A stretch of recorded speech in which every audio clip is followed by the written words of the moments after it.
Speeding. Speeding. Speeding. 5, 4, 3, 2, 1. The world is changing faster than ever. What used to take decades is now taking years or even months. What you see right now is the illusion that people have had for many decades about the workplace being this secure place to work the rest of your life. For the first time in the history of our nation, our children will not do as well as us. We've seen our friends get laid off. We've been laid off. We've had our pay cut. People are overworked and underpaid. They seem to have less time and less freedom. They live under constant pressure. This is going to be forced. And so even if your employer loves you, they may have to cut you. There's something wrong that on Monday morning, the heart attack rate increases by 35%. Technology is accelerating, job security is declining. It just doesn't seem like the old models of making a living are as reliable as they used to be. Every aspect of our lives, there's a better way out there, but we're still doing it the old way. We live in the greatest country on the planet, and there are a lot of people sitting around complaining and being cynical. Like everyone's whining about this old model, and I'm like, why don't you leave it? Look at all this over here. Look at all this opportunity. Since so much of our lives revolve around our work and the way we make our living, many people are thinking there just has to be a better way. The biggest challenge facing our world today is not making money, is what are we going to do with all the displaced, unemployed people? People are afraid that they're going to make the wrong decision. People are afraid of the unknown. People are afraid that maybe I don't have the skills. Hey, sports fans, industrial age is over. It's dead. It's dying. That's why going to school to get a job is an obsolete idea. A steady paycheck is an industrial age idea.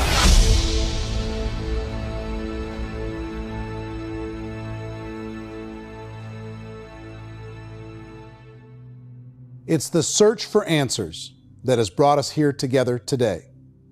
My name is Eric Worre, and for almost 30 years I've been an entrepreneur, struggling at times, but ultimately succeeding.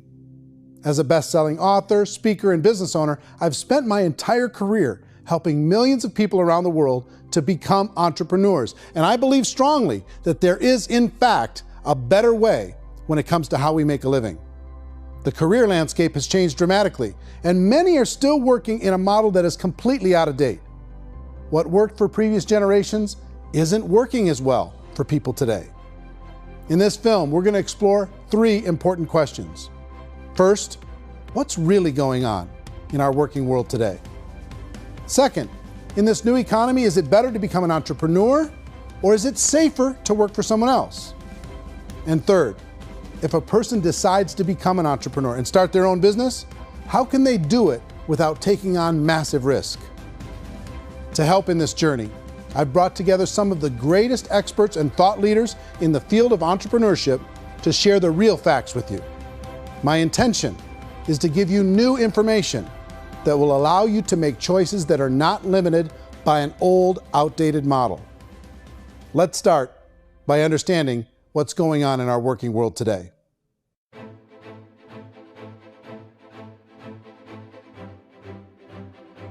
Let's look at unemployment. 30–40% of the people are honestly not working, but would be working.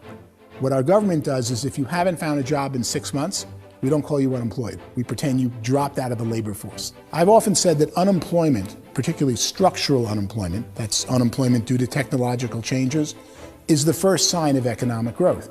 Think of it, 10 people live on an island. They go out every day and fish.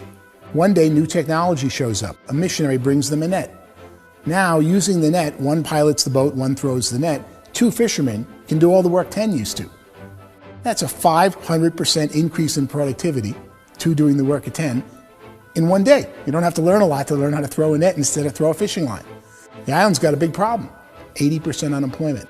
But the island still has all the wealth of the fish because the 2 people produce as much fish as 10 did.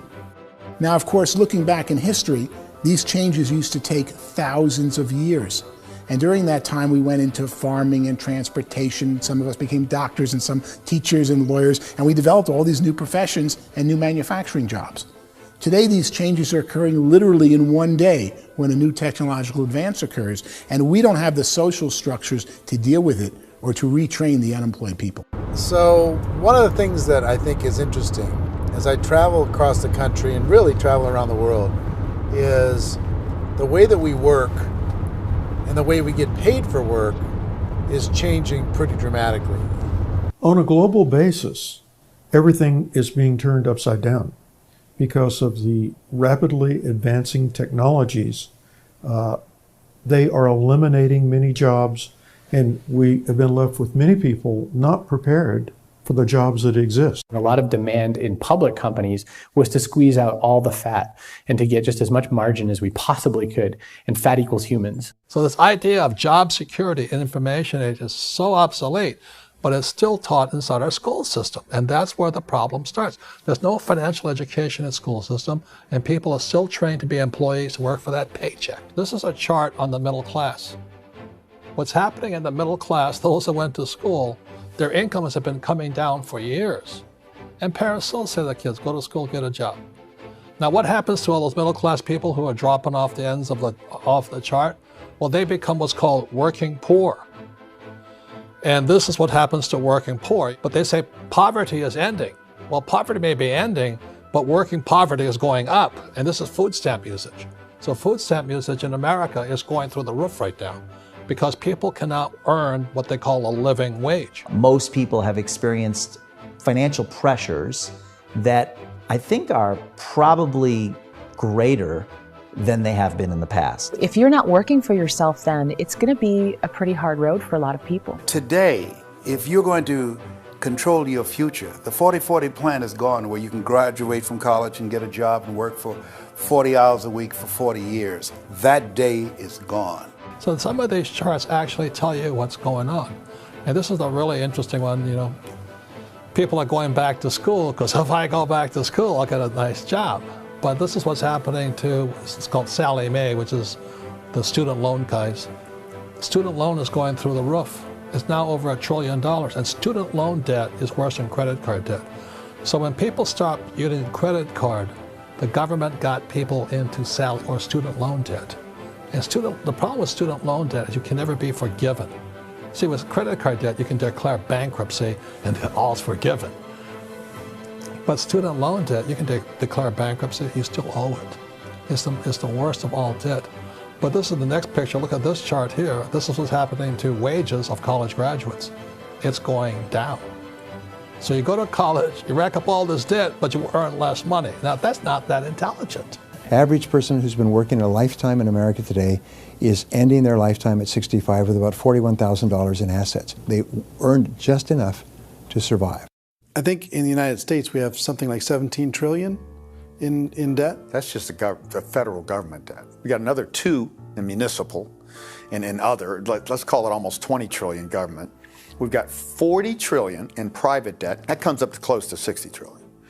When you then add something we never had before, what you were talking about, when we look at the unfunded portion of Social Security and primarily Medicare, Medicaid, that, at the most conservative estimates from outside firms, Kleiner Perkins, 67 trillion and growing. That's more than all our other debt. There's less conservative estimates that say it's 84 trillion or higher. I added up conservatively $127 trillion in total debt. Debt is a financial drug. When you take it to excess, it's like taking a drug. Yeah, it makes you feel better, it enhances your performance, but at a huge cost, eventually it kills you. And so that's what happens. We keep doing more and more debt, and you get less and less results, just like a drug, until the debt gets so high that it crushes the whole system. That's where we're at, 8.2 times GDP. You know who I feel sorry for? I feel sorry for the person who dreads going to work, who is sick to their stomach on Monday morning, who hates their alarm clock, who gets a little glimmer of hope on a Wednesday because it's hump day and says, thank God it's Friday. And they live for those 2 days a week where they get to be themselves and they don't have to be around people they don't like, and they don't have to play the political game in the office, and they don't have to live this half life. The person that works 50 weeks a year just to be able to have the 2 weeks for vacation. And you know what happens to most of them nowadays? They don't have a vacation. They have a staycation. They have time off of work, but they don't get to go where they want to go because they're overextended. They've got all this debt. They got all this situation. They hate their alarm clock. They can't sleep until they're done. They have to spend most of their life in traffic. I feel sorry for that group of people because there's a better way. They just don't know it. I see this really interesting attempt at rugged individuality in a 6x8 rectangle. And I feel like you're all the same, except for the little push pins of the pictures. There's different pictures. Yours is named Jenny and his is named Sujara, but it's the same people. And this is how they are, and they're just like the zombies, and there's no joy in there, there's no fun. There's always like the wacky woman who decorates her cubicle, and that's the most she can do there. You got to give her credits, right? The wacky cubicle woman. The basis for their life is worry. I'm worried, you know, maybe I'll get fired. I'm worried maybe my company will go out of business. I'm worried I can't keep spinning the plates on paying the bills. I'm worried about how do I send my kids to college. I'm worried, what if the transmission of my car breaks? That's, you know, 2 or 3, I can't fix it. People live in a sea of worry, and it eats at them. Those signs that people held up during the Depression didn't say looking for gainful employment in a cubicle. It said looking for work. Work is what we're looking for. Job is just a unit of measurement. Work is what we're going after. It's time to look in the mirror and say, it's not the economy, it's my economy. It's my little world of where I am. I need to improve. I'm not going to wait for the economy to come back because, frankly, the economy is doing great in this country. So I'm here on Wall Street, the financial center of the universe, the financial capital of the world. This is where most people's money goes to at least be held for a time, right?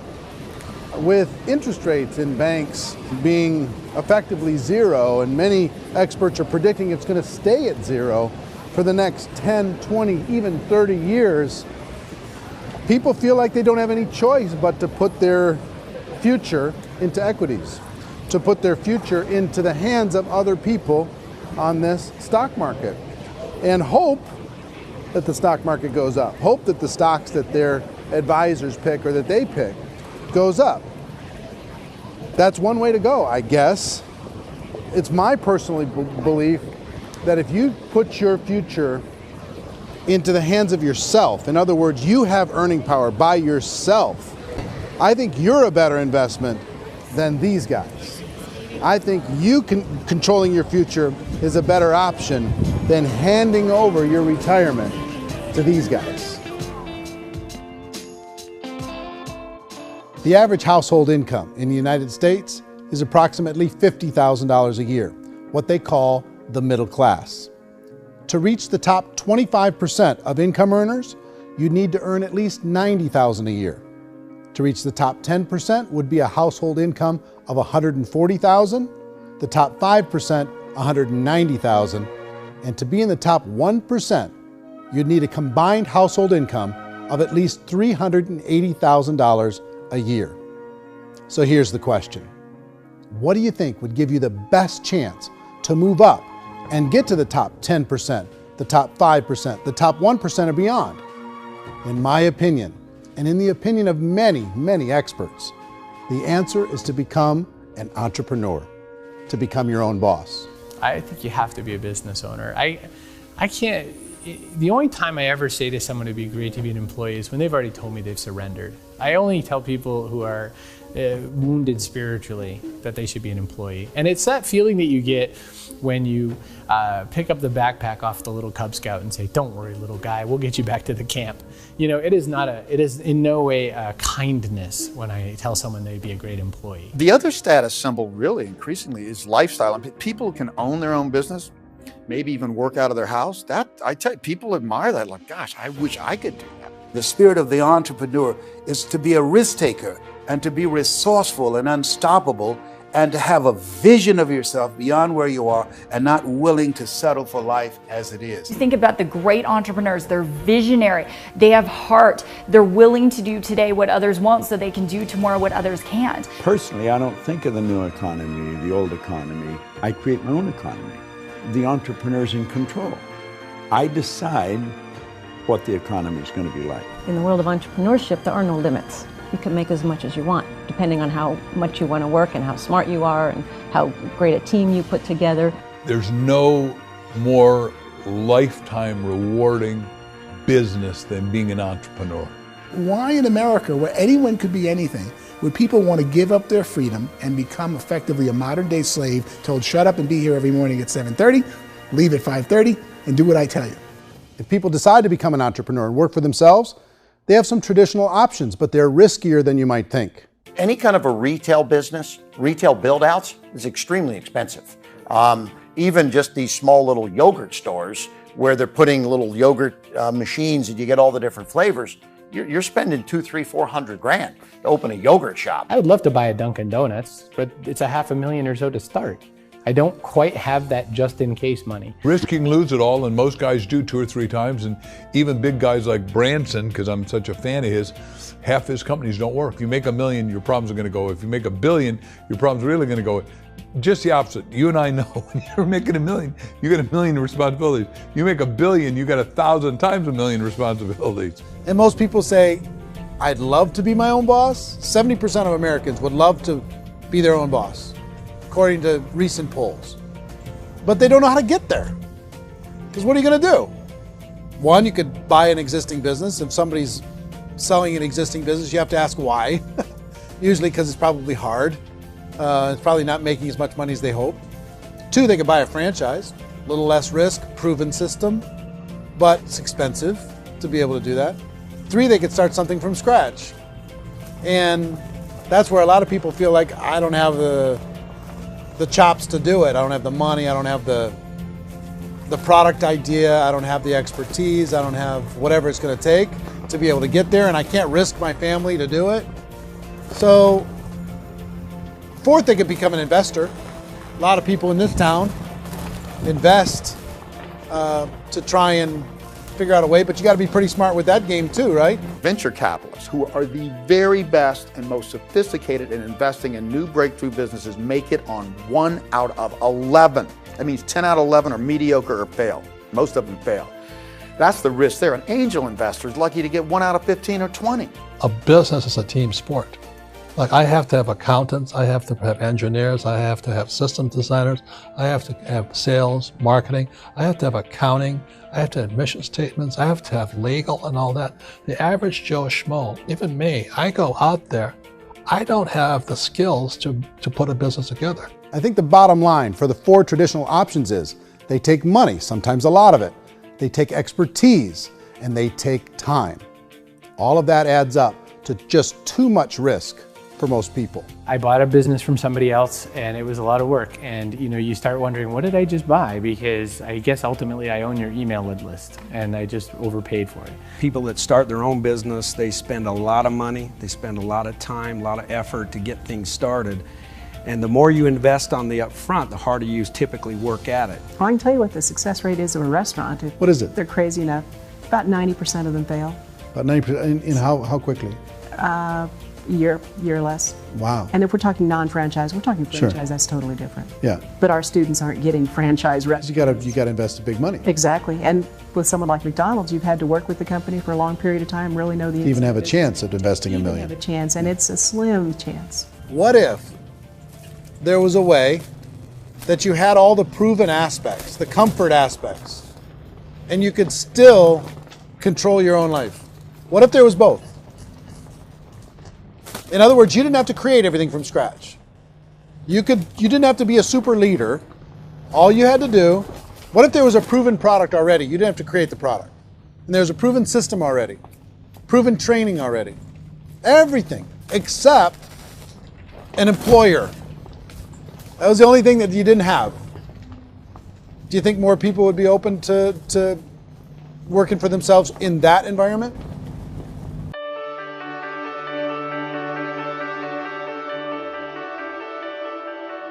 In our search for a better way to make a living, we've come to the conclusion that becoming an entrepreneur is actually safer than being an employee. And through our look at the entrepreneurial options, one particular path kept coming up from expert after expert. And I think most people will find it surprising because it's certainly a non-traditional business model. That model is for people to start their own business and become an entrepreneur through the creation of a network marketing business. Some people call it direct selling because the product is being sold directly from the manufacturer to the end consumer, cutting out the middlemen. Other people call it multi-level marketing, or MLM, because there are multiple levels of commissions paid.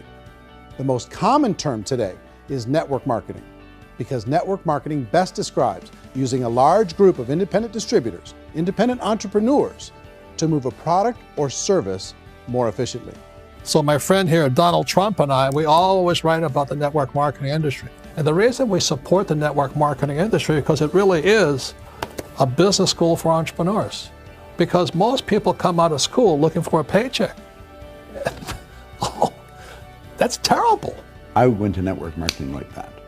I think if it didn't exist, we should invent it. It is that good. I think direct selling is a great way to do business today. It's very easy to get into that industry, and you can be self-employed, be in effect an entrepreneur. When we see multi-billionaires adding network marketing companies to their portfolio of companies, that would be a clue. When we see people who are very famous authors and very famous business people endorsing the industry, that would be a clue. These network marketing companies aren't $50 million companies, they're billions and billions of dollars. They lead the stock market, they're major companies. When we're going to get it? You know, and you're going to school to work for a paycheck, but if you want to be rich, be an entrepreneur, and network marketing gives you the spirit to be an entrepreneur. A traditional company will spend up to 50% of their total revenue on marketing. Network marketing companies use a different approach. Instead of having all that extensive marketing expense, they utilize a network of independent distributors to do the marketing for them. Now, why do they do this? First, because word-of-mouth advertising is so much more effective today than traditional media advertising. Second, some products need to be explained or demonstrated, and an independent salesperson can do that more effectively than an ad campaign. Third, it's completely efficient. The company only pays for the marketing of their product if a sale happens and not before. Imagine if Amazon allowed you to become an independent distributor and paid out 40% of its revenue to that distributor group. All you had to do as a distributor was recommend a product, and if a person bought it on Amazon, Amazon would take care of all the logistics, and you'd get paid for bringing the customer. Now imagine you got paid for every purchase that customer made for the rest of their lives. Well, Amazon doesn't offer this option, but network marketing companies do. 85% of all buying decisions in our society are made as a result of word of mouth or reputation. We're recommending things to each other all the time. You know, who's your dentist? Who's your doctor? Who's your lawyer? What detergent, are you using? What legal system are you using? What product are you using? We're talking to each other about the things that we love anyway. When you go into a big box retailer, you're lucky if the clerk looks you in the eye, much less gives you any detailed or accurate information about what you're purchasing. So of course, this personal information, this education coming from a friend, a neighbor, a relative, or even a stranger, but one who has experience with the product is extraordinarily valuable. As a matter of fact, network marketing can educate consumers probably better than any other form of marketing. It certainly can do better than advertising, because advertising usually has a certain hype to it, and you can only get limited information. So, network marketing trumps advertising. If you were a typical sales company and you wanted to sell $1 million a month worth of product, you might go find 100 superstar salespeople. The quota would be $10,000 a month. So network marketing as a distribution system just flips the numbers. So we use 10,000 happy, raving fans of a particular product, and we don't concern ourselves so much with how much product each one of them individually sells. If they sell just $100 or $200 a month, and there's 10,000 of them, you're selling $1 million to $2 million a month worth of product. And that's the best way I can explain how network marketing works. This is the marketing arm of the company. There's not money being wasted on bricks and mortar. There's not money being wasted on inventory that's sitting stagnant somewhere. There's not employees standing around that don't have customers. These are people that are going to connect with customers. These companies allow people to become independent distributors for extremely low cost and with no minimum time or sales quota. Essentially, they own their own business and can provide as much or as little sales as they choose. In other words, the distributor gets all the benefits of traditional business ownership without the risk. The advantage of network marketing is the ease of entry, the low risk, and the low startup cost, because almost everything else has very high risk. You can get in for a minimal investment. You're buying into a system that's already been proven, products or services that have been proven to work. The keys to network marketing is providing an opportunity for the masses to get involved, providing an opportunity for the average person who doesn't have the resources to start their own business. All of this so far is fairly straightforward, but network marketing offers another benefit, and it's this benefit that makes it so interesting for entrepreneurs. Network marketing allows a distributor to build their own network of other distributors and then compensates them on the sales created by that entire group. Direct selling is, at its base, very simple. It's the sale of a product or service to an individual on a face-to-face, one-on-one basis, just the way we're talking right now. But there's an important element as well, and that's the offering in conjunction with that sale of product, the offering of an opportunity for someone to make something of themselves. No matter what your social status is, no matter what language that you speak, I mean, look how many unbelievable people are becoming successful that speak every kind of language out there. What an awesome gift to give the world. Instead of having to work your way up in a system and prove that you could be a sales manager, they just decided everybody can be a sales manager. Everybody gets to build a sales team from day one. And so what that brought into the system of growth as a direct selling company is the concept of compounding or geometric progression. Because now you can actually grow sales force very quickly because everybody is enrolling people in their own sales force. People who are like, oh, this is weird, I'm building a sales team, or what do you think you do at a regular company? How do you think a regular company works? Network marketing is the only industry that doesn't say your past determines your future. It looks at your past and says, okay, now what can we train you to do so you can have a great future? Every other employer out there wants to exploit you for what you already know, not teach you something new. Network marketing has the potential to save the United States and the world, because it's going to teach people not to be employees, but to be entrepreneurs.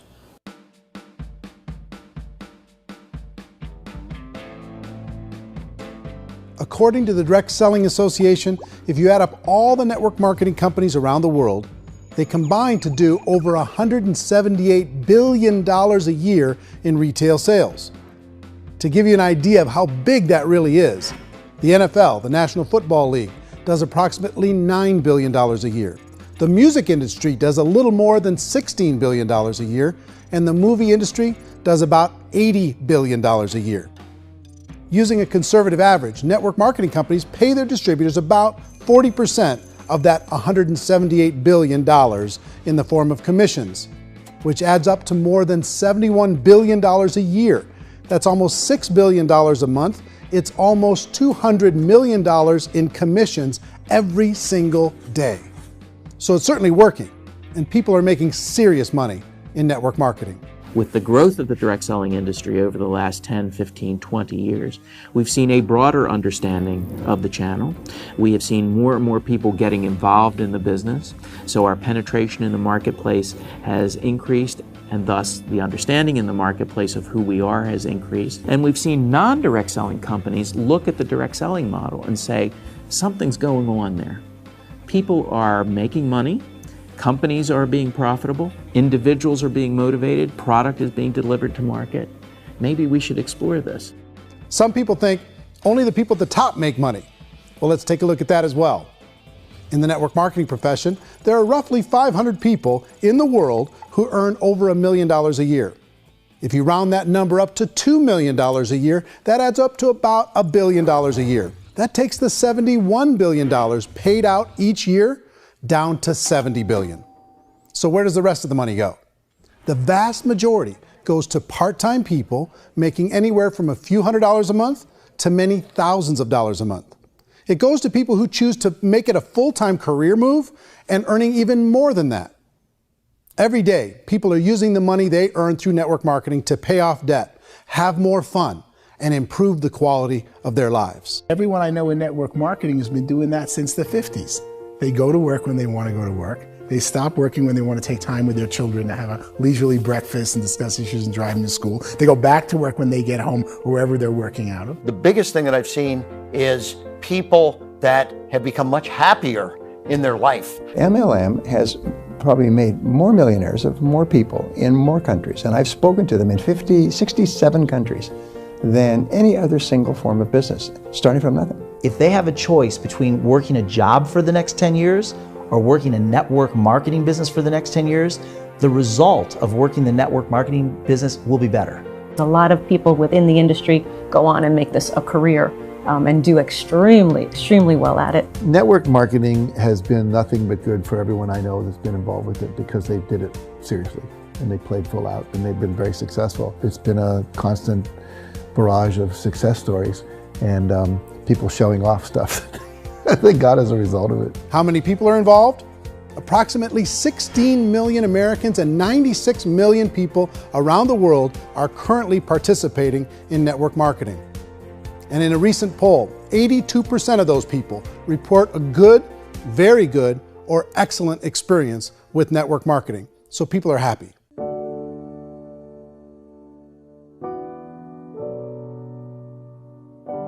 So I've taken a look at the network marketing profession and really tried to understand why so many people are confused as to the validity of this as a business. One is this pyramid shape. People get really messed up with this pyramid. Oh, it's one of those pyramid things. So I just think there are a lot of haters out there who really don't understand the industry and say, oh, it's a get-rich-quick scheme. It's a pyramid. Well, corporate America is a pyramid scheme. You know what I mean? It goes like this.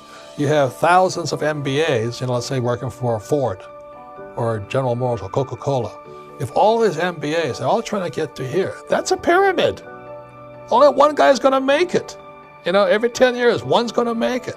Whereas you look at network marketing, it's like this. So you're here, and your job is to develop other CEOs coming up behind you. So it's an inverse pyramid. In network marketing, it's a very simple concept. If you sell product, you get paid. It is paid based on production. There is no first mover's advantage. There is no investment component where the more somebody spends, the more they're entitled to make. So the two are polar opposites of each other. Doesn't matter what shape the company is or the compensation plan is shaped, whether it's a circle or a pyramid or a triangle or a trapezoid, it doesn't matter. If compensation is coming primarily from recruitment, then you've got a problem. On the other hand, if an operation is basing their compensation to participants on the basis of sales, even when those sales are generated by people you've recruited, well, then you're a perfectly legitimate enterprise. That's the legal test, it's the practical test. Another issue that's been true in the past that is no longer true now is people used to be in network marketing loaded up with products that they couldn't sell and they ended up a loser. They ended up with a bunch of product in their garage, they ended up with a bunch of products sitting in their kitchen shelves or whatever, and they thought they could sell it and then they weren't willing to or able to sell it and they ended up with a bunch of stuff and they were bitter about it. There was this thing called front loading where you had to buy if you bought $25,000 worth of product, you got better commissions and all this. Today, it's almost all done by computer. It's direct mail, comes from a warehouse somewhere else. You don't have to have all this inventory. You don't have to stock up. It's a paperless world now. Most of it's done online. You have a back office. It really works. And I mean, the technology has changed everything. Third issue is people start talking about 99% of people in network marketing don't make any money. Well, we've talked about that over the course of this journey together. Almost $200 million a day is being paid out to network marketing distributors around the world. The naysayers, the people who say that it doesn't work, are usually the ones who just don't know how to make it work for themselves. And so they're giving you an opinion, and I tell people, don't confuse people's opinions with expertise, because opinions are free.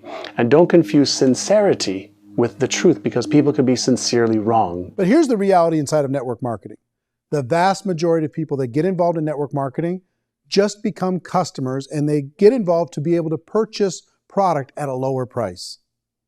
If you take Costco as an example, if a person goes into Costco and gets a membership to Costco so they can get a lower price on the product, we don't call that person a loser because they have a bunch of product that they walked out with with a smile on their face.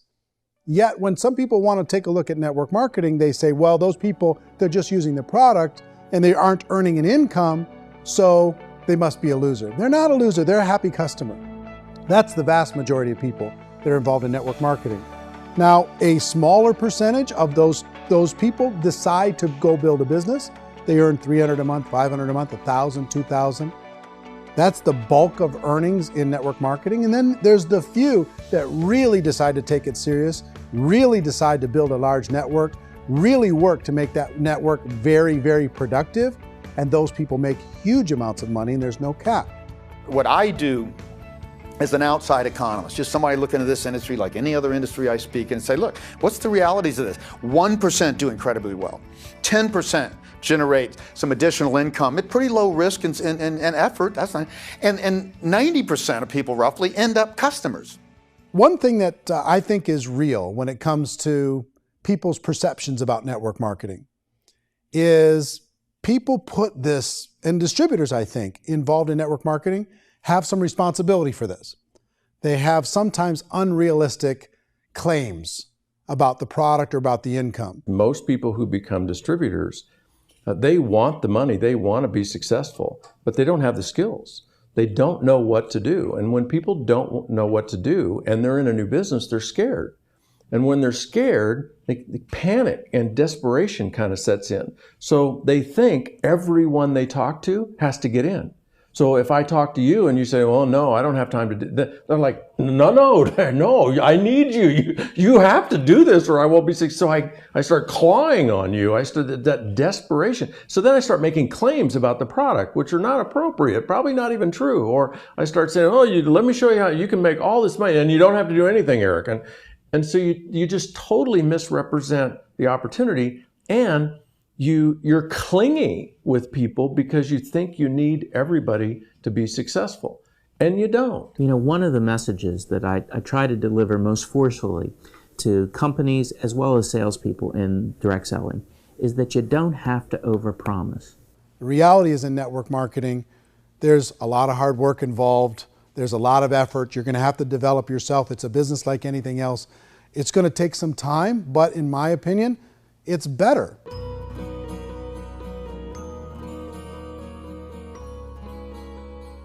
It's light years better for people starting today than it was even 5 years ago. I think it's more widely accepted now, and people understand it is a business. It is being an entrepreneur. It is being a business owner. Our belief system is based upon our evaluation of something.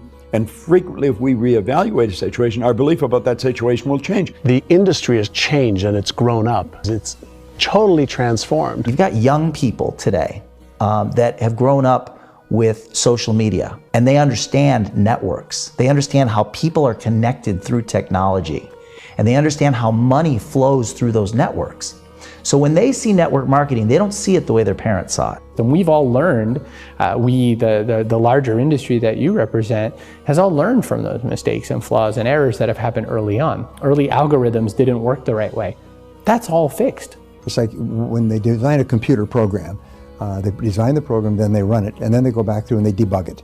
The MLM industry has been debugged. This is the day of being virtual, being able to run a business from your mobile phone. I mean, it's incredible. Companies are getting smarter. They're implementing more consumer protections. They're implementing more compliance training. They're doing more with respect to product research. If you do get involved and you make purchases of inventory, even on a voluntary basis, if you decide that this business is not for you, you can leave and have that inventory repurchased by the company. There's no other business that offers that kind of protection on a voluntary, self-regulatory basis.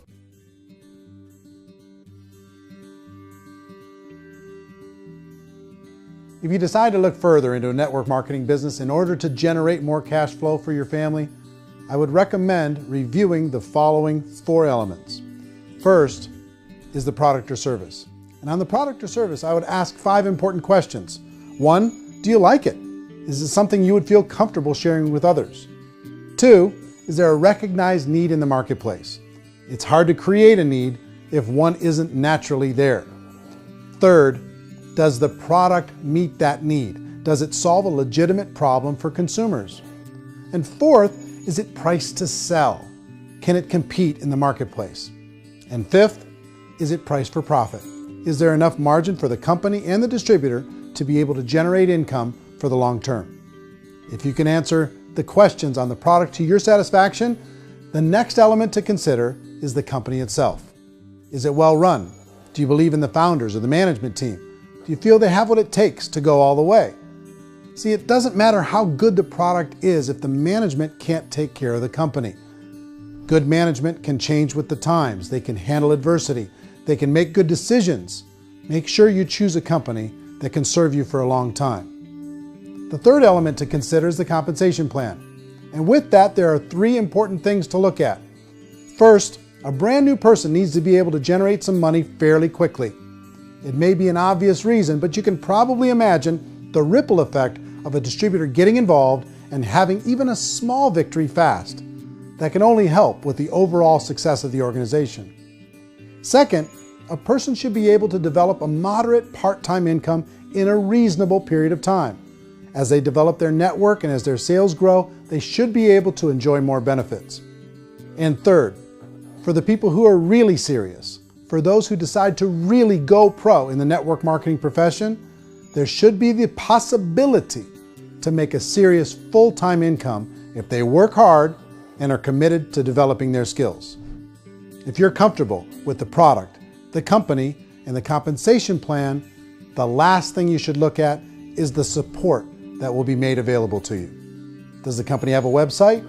Does it have a solid online reporting tool? Do they have comprehensive training available? Do they host events to help you build your business? If you decide to do this, what kind of a support system can you plug into? Choosing a network marketing company is a personal decision. But evaluating the 4 elements of product, company, compensation plan, and support is a great place to start. Is the company promising that you're going to get rich quick or that you can make a lot of money without a lot of effort? That's a red flag. Is there a product that you really believe in that you think can be sold? Or are you being told by salespeople or the person who's trying to recruit you or by the company itself that don't worry about the product, all you have to do is recruit other people into the business? Red flag, warning sign. If you're hearing that, take a second or even a third look. Get to know the customers, the products, the business, have some success, and see where the opportunities might take you to move up in the organization. You want to find out how concerned are they about my education, my training, and my development? Is there a space for me to grow? Most important question. Learn everything that you can about the product. Make sure it's something that you believe in, and learn everything you can about the industry and work that system. You have to be very passionate about whatever that company is doing. I would get involved. You can always test drive anything, you know, the product, the service, the community, and then lean into it a bit. If it feels good, then lean into it a lot. Behind me is the Lincoln Memorial. And this is a place where Martin Luther King Jr. had his famous "I Have a Dream" speech. And at that speech, he talked about his dream for equality for everyone around the world, and that's a noble dream. But I think more people need to remember what it was like when they were kids and the dream was still alive in them, before it got beaten out of them by reality, by this paycheck, by these responsibilities, and by having to live for this job to pay the bills. I think people need to remember that, go back to that. Once they know that there's a better way, I think their future is going to be much brighter. They can live a better life.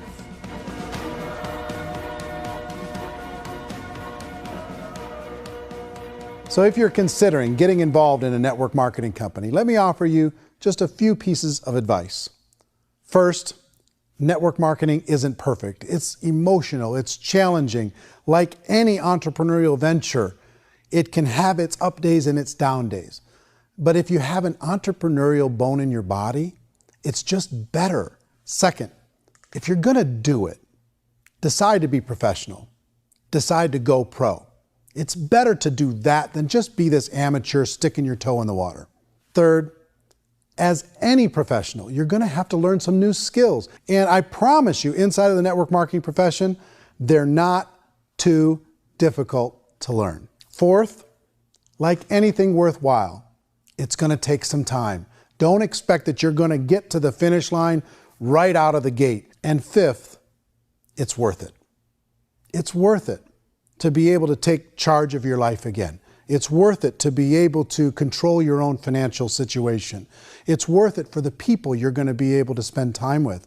It's worth it for the things you're going to be able to see and the experiences you're going to be able to experience. It's worth it for the causes you're going to be able to contribute to, the lives you're going to be able to touch, the customers you're going to be able to help, the friendships you're going to be able to develop. I promise you, it's worth it. Remember, most people are searching for answers just like you are. But I do have to tell you the catch to network marketing. If there is a catch, if you want to understand this from an emotional point of view, people say, well, it sounds too good to be true. It's not, it's hard work. But here's the catch. Most people still don't understand it. So you're going to have to endure the loss of social esteem from ignorant people. The uneducated will think less of you. Now, if you can handle that, you're on your way. If that's going to destroy you, you know what? Entrepreneurship in general probably isn't in your future. If you can face that catch, you can become unstoppable. I want everyone to really contemplate this if they're not in network marketing. You're in a job, you probably have a mortgage, you have rent, you have debt, whatever's going on. You're in a prison. You work just hard enough to keep them from firing you, and they pay you just enough to keep you from quitting. Come on! I've been there, done that, and bought that t-shirt. In network marketing, if you run into failure, it's really just a homework lesson for yourself. There's no one to blame. You really have no excuse not to be successful. You just don't. People don't want to hear that, but there's so much available to you. If you want to be a good network marketer, be a student to the people above you, be a fellow traveler to the people on the same level, and be a teacher to those below, and know when it's appropriate to do which. People who are not afraid of asking people to buy things, or not afraid of persuading people with a chance they may say no, these people own the future. Nothing happens until something moves. So you got to go move, you got to go do something, or nothing's going to change in your life. In the beginning, you're going to do a lot of things that you don't get paid for. But as you go down the road, you get paid for a lot of things that you don't do. And your job is rehabilitate the spirit, the entrepreneur spirit in all of us. You get it back. Either give it a strong yes or a strong no, but no wishy-washy, dilly-dally stuff in the middle. There's dreams and there are nightmares, but I believe that the biggest nightmare of all is when you don't pursue your dream. You're going to see some monumental growth in this profession. It's an exciting, exciting time to be involved with the network marketing profession. The next 10 years, I see just exponential growth. When that tipping point comes, it's not a matter of asking somebody, have you ever heard about network marketing? You're really asking them, which company are you building your wealth in? We are here to fix the world, to improve relationships with other people, to improve other lives. And the real reward comes as an entrepreneur in any level from teaching somebody something and watching them soar. There is no greater reward.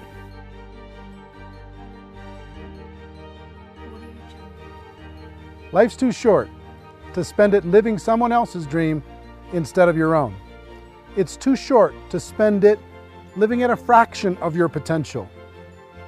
Can being an entrepreneur be a challenge at times? Sure. But here's what you get in exchange. It can be yours. Something that you built, something that you created, something that you made happen. This balloon represents your dream. It represents entrepreneurship. My wish for all of you is that you would reach out and grab it. The choice is up to you.